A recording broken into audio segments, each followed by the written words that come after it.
You do the math at 2 in the morning. You count the years. What she had built by 25, what he had by 30, what they already owned while you were still figuring out which way was up. And a number lands in your chest like a stone. Behind. You tell yourself you're behind, that the race started without you, that everyone else got a 10-year head start, and you're still tying your shoes at the starting line while they're already crossing the finish. Here's the truth nobody hands you in that moment, at 2 in the morning, staring at the ceiling. The race was never about when the gun went off for somebody else. It was always about what you do the second you decide to run. You are not disqualified because you started late. You are only disqualified if you use late as your excuse to never start at all. So let's deal with this honestly, right now. No soft landing. If you started late, you don't get the luxury of a slow warm-up. The one who starts late must run twice as fast. Not twice as reckless, not twice as desperate. Twice as fast, with twice the focus and twice the respect for the time you have left. That is not a punishment. That is a math problem, and math problems have solutions. And here's the part that will either free you or terrify you, depending on what you do with it in the next 50 minutes. The math doesn't care how you feel about it. It doesn't care that you're tired. It doesn't care that you have real reasons for the years that got away from you. It simply sits there, waiting to be solved, the same way it's been waiting the whole time you were busy avoiding it. This isn't going to be another video that makes you feel good for 20 minutes and changes nothing by tomorrow morning. Think of this less like a video and more like a masterclass, the kind of hour you look back on in 5 years and point to as the night something actually shifted. I'm not here to hype you up.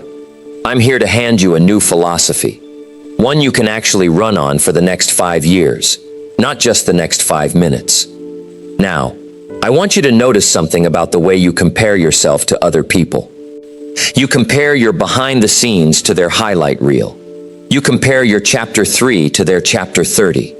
You know the ending of their story, and you're judging yourself against a beginning that hasn't even finished being written. That's not honesty. That's cruelty, dressed up as motivation. So today, we put the comparison down.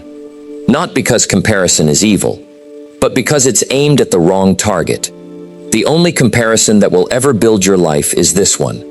Who were you yesterday? And who will you be by tonight? That is the only race that was ever real. Everything else was just noise you volunteered to listen to.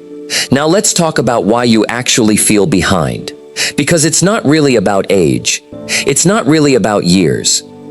It's about philosophy. 2 people can start at the exact same age, in the exact same city, with the exact same bank balance. 5 years later, one of them has built something real, and the other is still waiting for a better time to begin. The difference was never the calendar. The difference was the philosophy each of them carried into their ordinary days. One person's philosophy says, "The day my situation improves, I'll finally become the person I keep meaning to be." The other person's philosophy says, "The day I become that person, my situation will have no choice but to improve." Read that again. It isn't wordplay. It's the whole game, hiding in plain sight. You've been waiting for the season to change before you plant anything. You've been waiting for motivation, for the mood, for the sign, for the right time, as if life owes you a moment with perfect lighting before you're allowed to begin. It doesn't. Nature doesn't wait for the farmer to feel like it. The farmer waits for nothing. He works the field whether he's inspired or not, whether it's convenient or not, because the field doesn't care about his feelings. It only responds to his actions. Here is the gap, laid bare, with nowhere left to hide. The fixed mind says, "This is just who I am. This is just my situation. This is just how it goes for people like me." The growth philosophy says, "This is where I am, not who I am."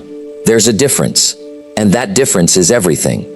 Let me give you a picture of this gap, because it's easier to see in 2 people than in 1 paragraph. 2 employees start the same job on the same Monday. Same desk, same salary, same boss. One of them treats the job as a ceiling. This is as good as it gets, so why try harder than the job requires? He does exactly what's asked, nothing more, and spends his lunch breaks complaining that nobody notices his potential. The other treats the job as a floor, the starting point he intends to build from. He reads on his own time. He asks better questions in meetings. He treats every small task like it's being watched by his future self. 18 months later, nobody's shocked by what happened to either of them. It was decided in the first 30 days, by philosophy, long before it ever showed up on a paycheck. Now, here's a distinction that will save you years, if you actually let it sink in tonight. There is a world of difference between wishing it were easier and becoming better. Wishing it were easier is asking the mountain to shrink.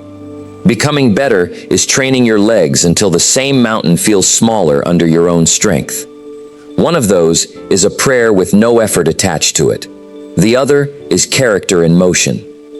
You've probably spent real time wishing your situation were different, wishing you'd started younger, wishing you had more capital, more connections, more luck, an easier set of circumstances. None of that wishing has ever once moved a single stone off your path. Not once, not for anyone, in the whole of recorded history. But every hour you spend becoming better, sharper, steadier, more skilled, more disciplined, actually does move stones, slowly, quietly, one at a time, whether you can see it happening yet or not. Notice something about the people who stay stuck for decades, not just for months. They don't lack information. In this day and age, everyone has access to the same information. You have more knowledge sitting in your pocket right now than kings had in their entire libraries 500 years ago. What they lack is a decision. They keep blaming the economy. They keep blaming their boss, their competition, their bad luck, their family, the years they've already lost, the timing of it all. And listen, some of that pain is real. I'm not telling you your struggles were imaginary. Some fields really did flood. Some storms really did come uninvited. But here is the hard sentence, the one you actually came here for tonight. It's not the economy that's been holding you back. It's not your boss. It's not the government. And it's not your unlucky timing. It's your philosophy. Change the philosophy, and you change the results. Keep the same philosophy, and I don't care how many New Years pass on the calendar, you'll keep collecting the same disappointing harvest, just dressed up in a newer date. So ask yourself, honestly, right now, no audience watching, am I upgrading my philosophy? Or am I just waiting for my circumstances to feel sorry for me and change on their own? Circumstances don't have feelings. They don't apologize, and they never will. They simply respond to whatever you consistently bring to them. So bring something different, starting today. Not starting Monday, today. Let me tell you about two farmers. Same land, same soil, same rainy season coming, right on schedule, indifferent to either of their plans. The first farmer plans his planting in January, every seed in the ground by March. By the time summer arrives, his fields are green and full, and he's simply waiting, walking his rows in the evening with quiet satisfaction. The second farmer waits. He tells himself he'll start when he feels ready. March comes and goes. He tells himself April will be better. Then it's May, and now he's panicking because he knows he's behind. Here's what most people expect me to say next: that the second farmer is finished, that he missed his season and now he simply has to wait for next year and accept a smaller life in the meantime. But that is not how sowing and reaping actually works, and it's not how your life works either. The second farmer isn't out of the game. He's just out of margin. He no longer has the luxury of planting a little each day, at a relaxed pace, admiring the sunset while he works. He has to plant with urgency, more rows, more hours, more intensity, in less time. Because the season will not wait patiently for his comfort to catch up. This is the entire secret hiding inside the words "run twice as fast." It was never permission to plant fewer seeds because you started late. It's a requirement to plant twice as many, in half the time, with all the focus you were previously saving for someday. Here is the law, and it does not care about your excuses, however good they are. You will always harvest what you planted. Never more, never less, never something conveniently different. If you plant complaints, you harvest bitterness. If you plant excuses, you harvest a life that stays exactly the size of your excuses, and not 1 inch bigger. If you plant discipline, even late, even imperfectly, even with shaking hands and a racing heart, you harvest a life that eventually outgrows every doubt you ever had about yourself. Doesn't start with sweeping changes or grand gestures, but with small, deliberate actions repeated each day. It only asks, did you plant, or did you just talk about planting? Because there's a version of you right now that has been planning to start for years. Reading the books about starting, watching the videos about starting, talking about starting, over dinner, with people who are also just talking about starting. That's not sowing. That's admiring seeds through a window and calling it a harvest. And here's the part that stings a little, so let me say it gently but say it clearly. Watching other people's harvests on a screen every night is not the same as tending your own field. It never was. It never will be. Here's the pivot I need you to actually feel right now, not just hear. Late sowing beats permanent watching, every single time, with no exceptions. The farmer who plants in May, sweating through the heat, working past dark, arms aching, that farmer still eats in the fall. The farmer who never plants at all, no matter how good his reasons were, eats nothing. And I had good reasons, has never once fed a family, or built a business, or restored a marriage, or gotten anybody in better shape. So which farmer have you been for the last few years? And which farmer are you willing to become, starting with the very next seed you plant, which is really just another word for the next decision you make, today, in the next hour? Let's talk about pain for a moment, because you're going to feel it either way. That part was never optional. What's optional is which pain you choose to carry.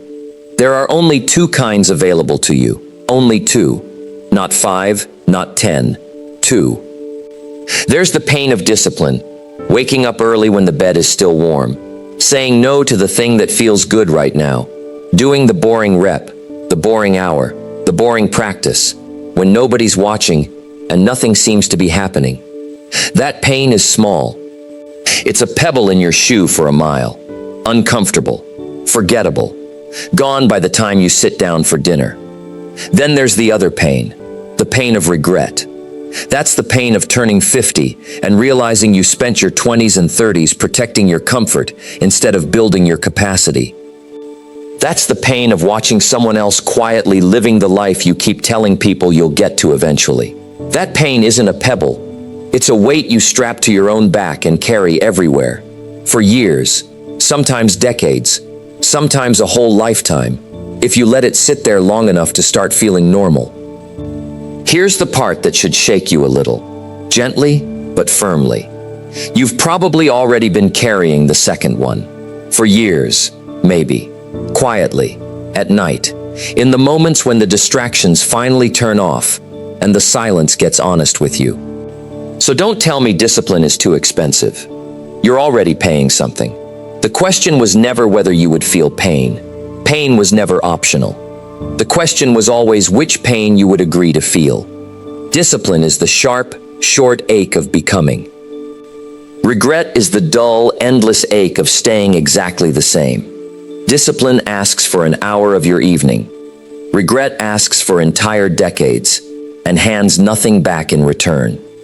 Discipline is a door you walk through once, and it closes quietly behind you. Regret is a room you keep re-entering, night after night, long after you thought you'd already left it for good.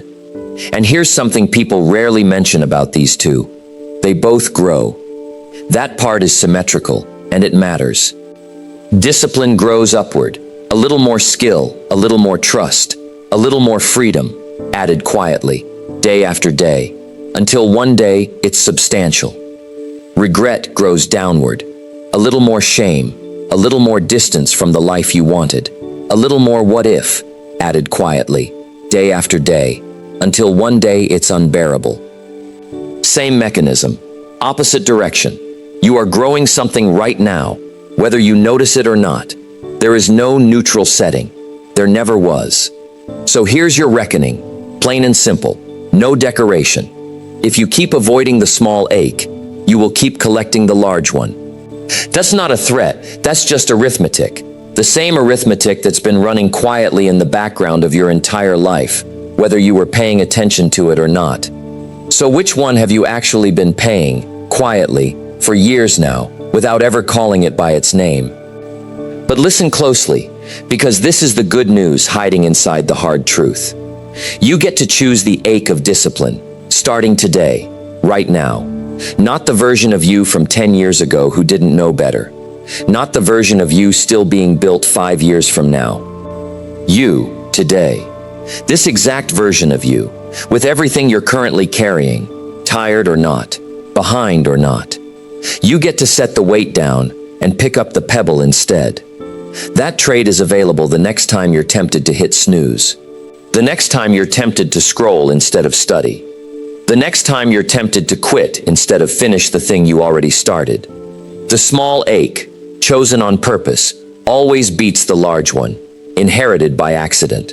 Choose the pebble, refuse the weight. There's something nobody warns you about when you finally decide to run twice as fast. Not everyone will be glad you did. Some people around you have made a quiet peace with the slower version of you. Your old pace made them comfortable. It matched theirs. It asked nothing of them. The moment you start planting late in the season, working past dark, protecting your first hour, saying no to things you used to say yes to, some of those same people will not clap for you. They'll ask why you're being so intense all of a sudden. They'll remind you, kindly or not so kindly, of all the times you tried before and didn't finish.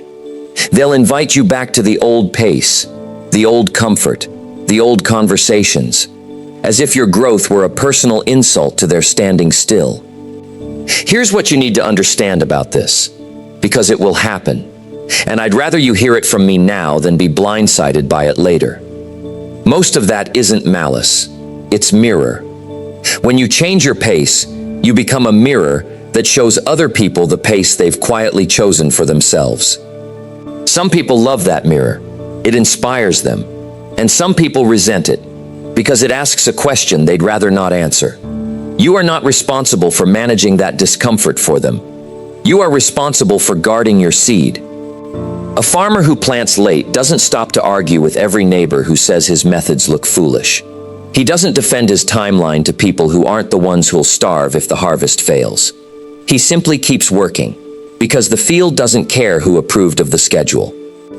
You'll also meet a different kind of doubter, the one who started alongside you once, quit somewhere in the first winter, and now feels a quiet sting every time your progress reminds him of his own unfinished field. Be gentle with him. He's not your enemy. He's just further evidence of the same law you've already learned tonight. The harvest only ever goes to the one who kept planting. This doesn't mean you cut people off or announce your new discipline to prove a point. Loud transformation is usually theater, and theater fades by February. It means you protect your new hour the way you'd protect a candle in the wind, not by shouting about the flame, but by quietly cupping your hands around it until it's strong enough to survive on its own. Choose carefully who you tell about the seed before it's grown. Not out of secrecy or shame, but because a young seed doesn't need an audience. It needs soil, water, and time. An audience too early just adds pressure the root system isn't ready to hold yet. And when the doubt comes, including the doubt from inside your own head, which is usually louder than anyone else's, remember this. You do not need everyone's permission to change your pace. You needed your own. And you already gave it to yourself the moment you decided that being late was a starting condition, not a life sentence. So guard the seed, water it quietly. Let the harvest do the talking eventually. It always does.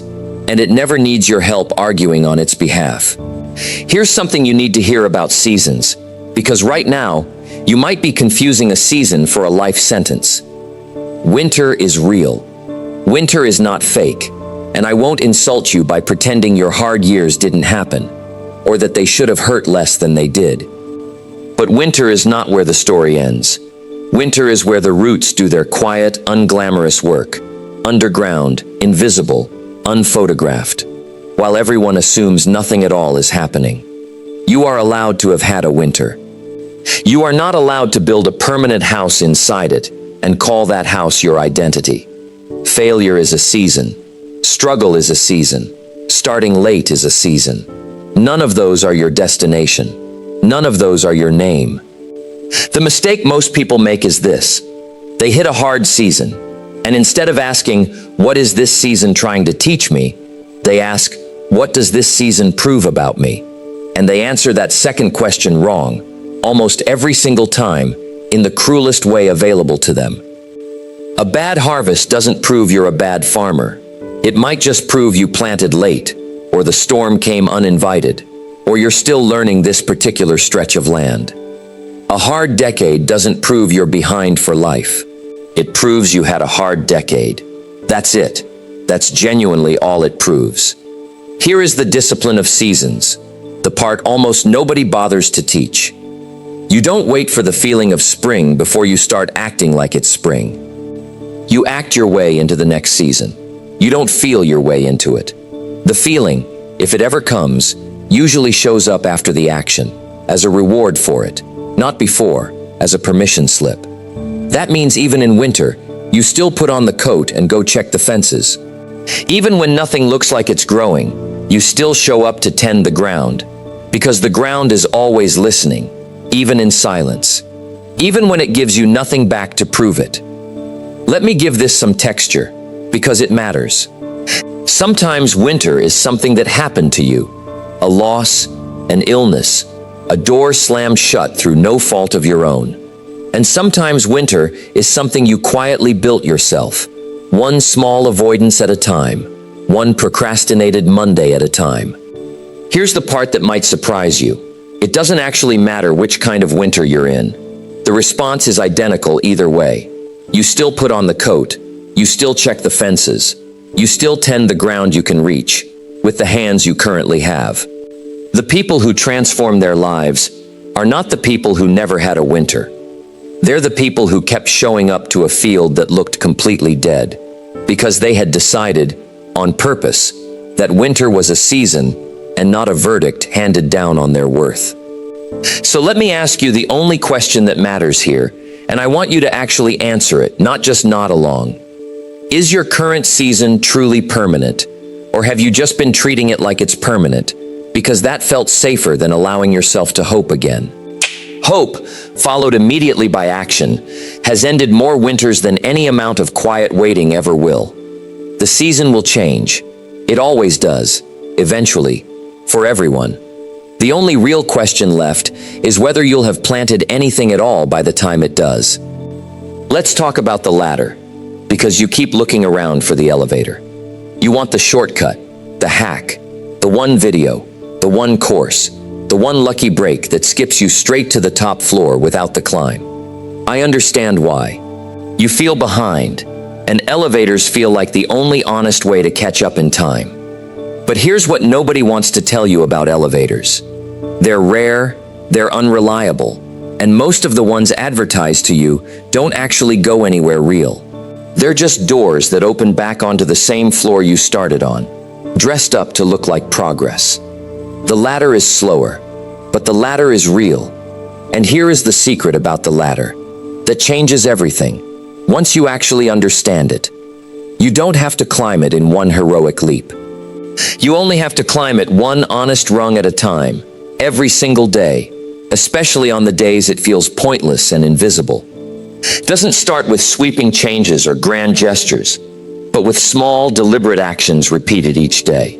But a good rep, repeated daily, for a year, changes what your body is capable of. One good conversation doesn't build a business, but one good conversation, repeated with 100 different people over a year, quietly builds a reputation that starts opening doors on its own, without you pushing.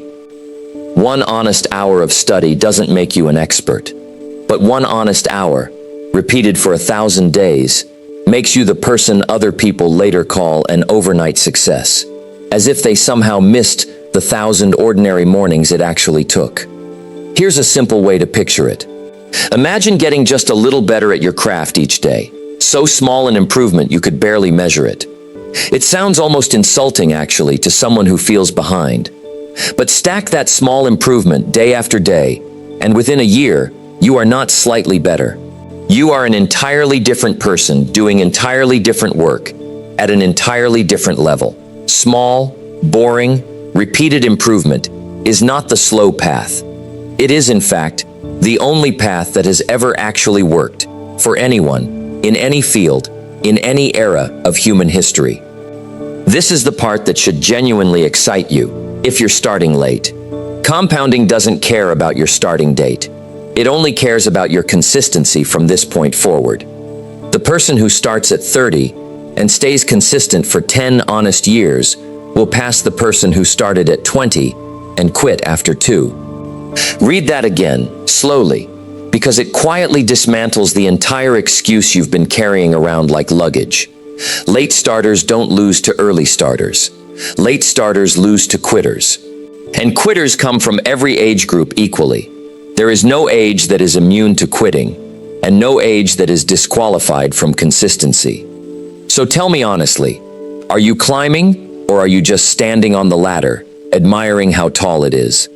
Climb the ladder, one rung, then the next one. Don't stare at the top floor and despair at the distance. Stare at the very next rung, the one directly in front of your hand right now, and put your full weight on it.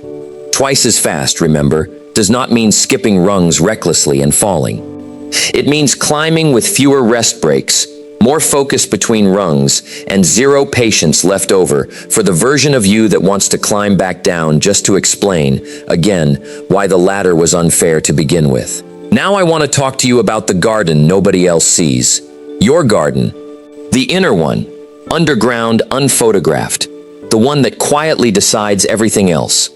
Here's a truth that takes most people far too long to actually learn. Your outer life is just a public report of your private garden. Your bank account is a report. Your relationships are a report. Your body is a report. Even your business, if you have one, is a report. None of those are the real project. They are simply the visible results of the real project, which is happening underground, in the soil of your character, your discipline, your knowledge, your habits of thought, repeated quietly for years. Most people spend their entire lives trying to fix the report without ever once walking out to actually look at the garden. They want a better harvest, but they've never pulled a single weed. So let me ask you plainly, without any softness this time, what have you been neglecting in your own garden while you obsessed over the report card of your life?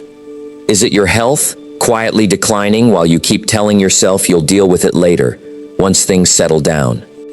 Is it your knowledge, stuck at the same level it was 5 years ago, while the world around you keeps upgrading without waiting for your permission? Is it your character, your word, your follow-through, the promises you make to yourself and quietly break, alone, in rooms where nobody's watching but you? Here's the part I need you to really absorb, because it separates the people who transform from the people who merely rearrange their circumstances. Hacks fix the report for a week. Character fixes the garden for a lifetime. A hack might buy you a good month. Working on who you actually are buys you a good decade, and then another one after that, and then another. This is exactly why chasing tactics without building character always collapses eventually, no matter how clever the tactic was. You can borrow a strategy. You cannot borrow discipline. You cannot borrow patience. You cannot borrow the quiet decision to keep your word to yourself, even when it costs you something, and nobody would ever know if you skipped it. Those things have to be grown, in your own soil, by your own hand, on your own timeline.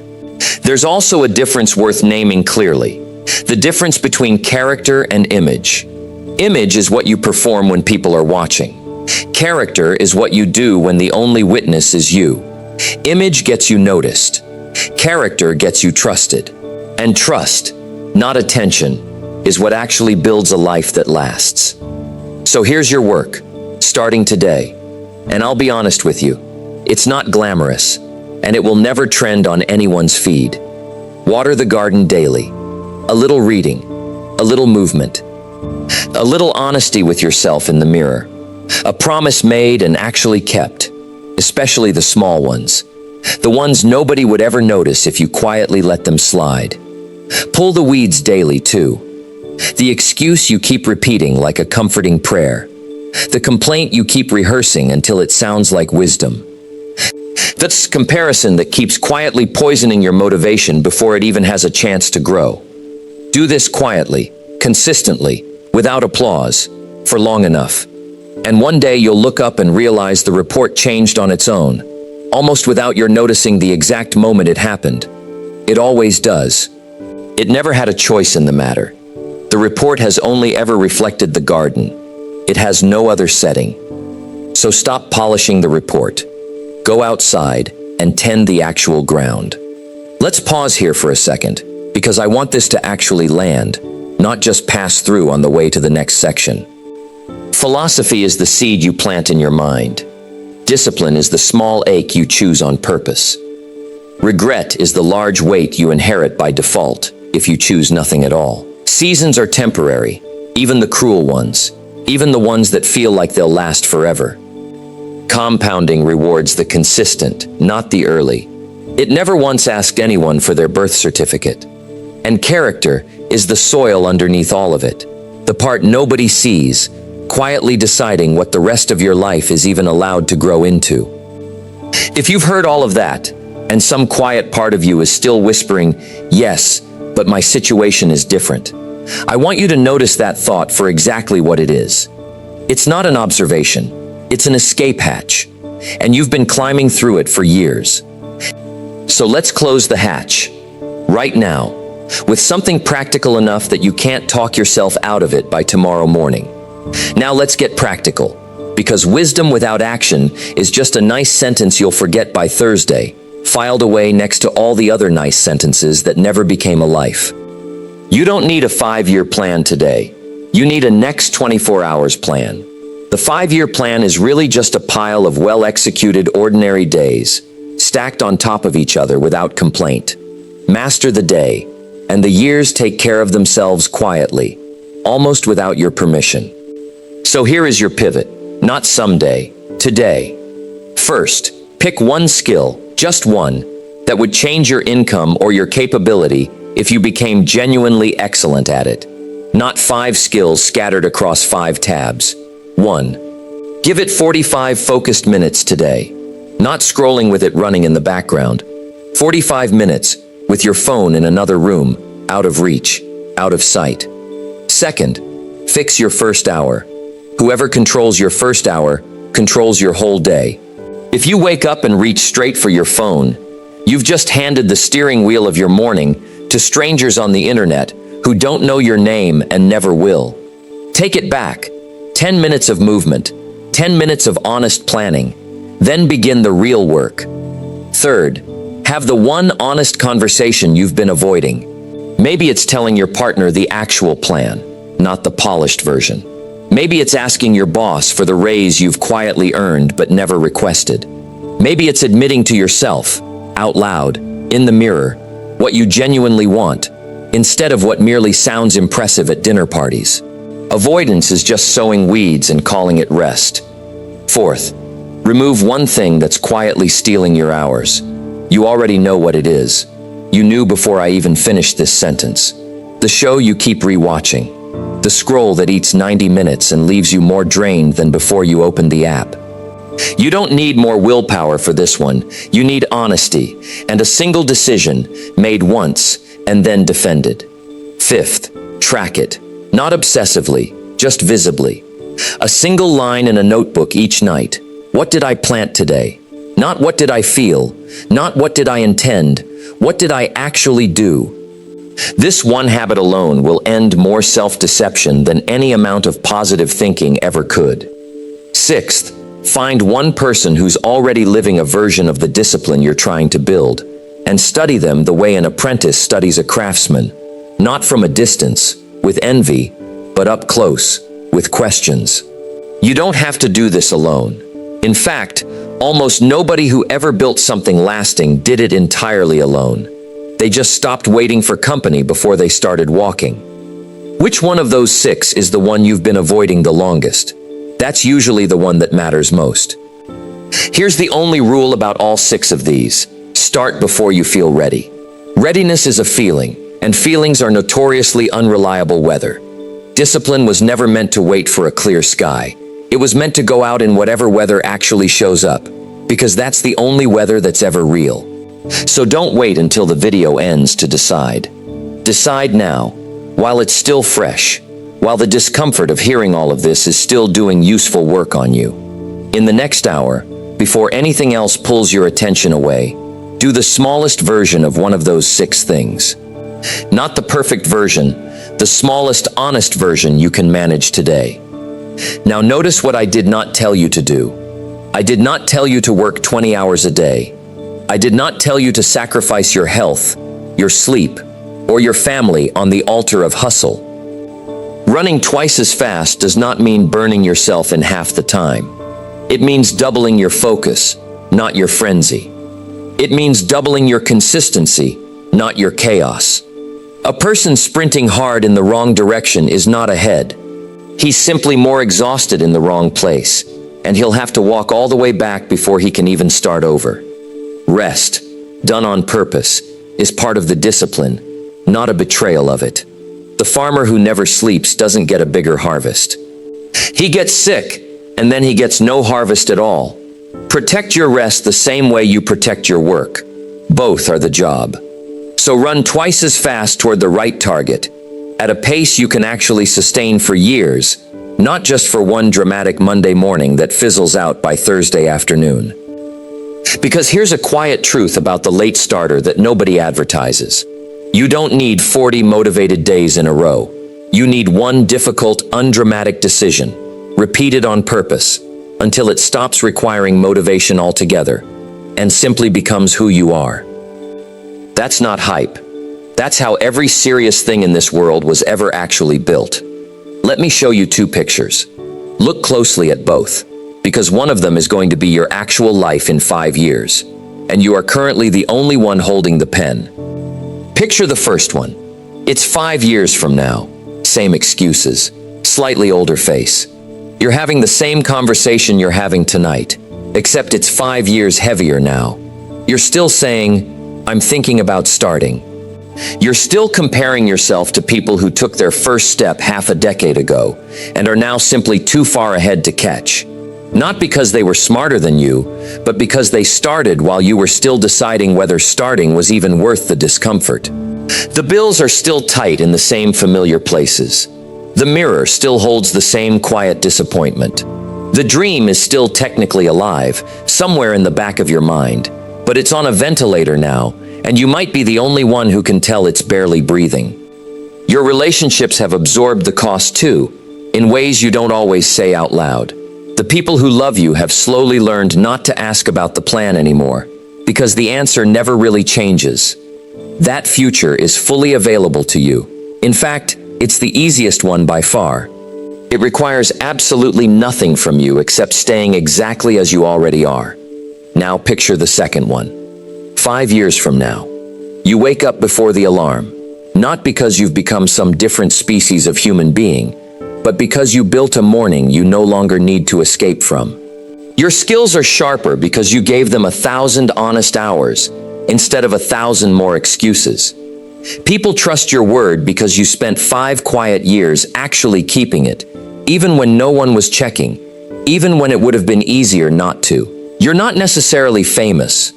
You're not necessarily rich beyond imagination, but you are free, in a way most people never quite become. Free from the very specific, very private shame of knowing you never even tried. The people who love you have relaxed, too, in ways you can feel even if they never say it directly. They've stopped worrying about you in that particular way. They've started asking you for advice instead of quietly avoiding the subject. There's a particular kind of quiet in that version of your life. Not the quiet of nothing happening, the quiet of nothing left to prove.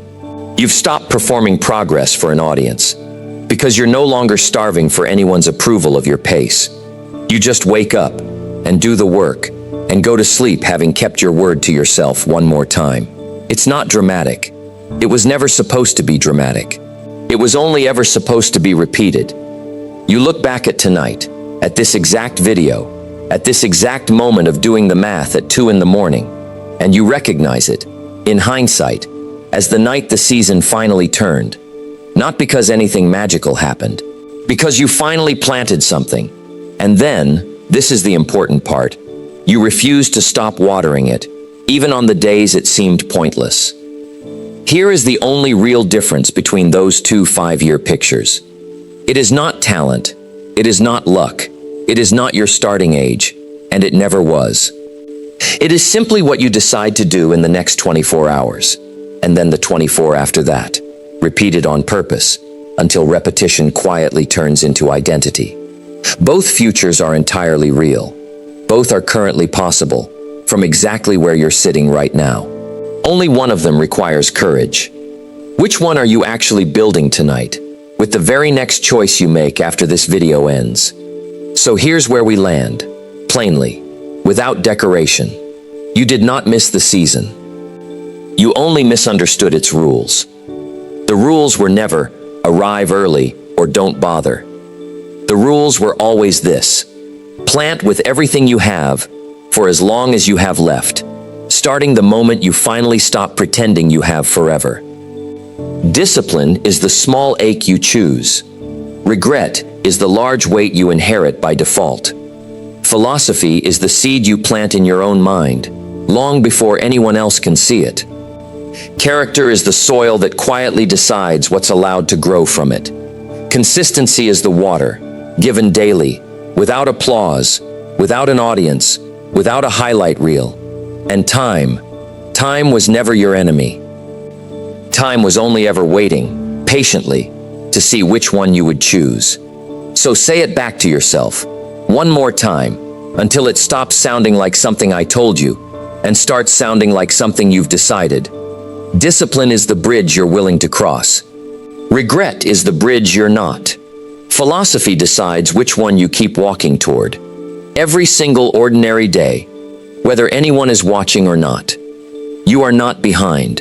You are early, for the rest of your life. And that life is asking you one quiet question tonight, the only question that has ever really mattered, underneath every other question you've ever asked yourself. Are you willing to run twice as fast? Not out of shame for the years behind you, but out of respect for the years still standing in front of you. Because in the end, nobody remembers what time you started. They only remember whether you were still running when it counted.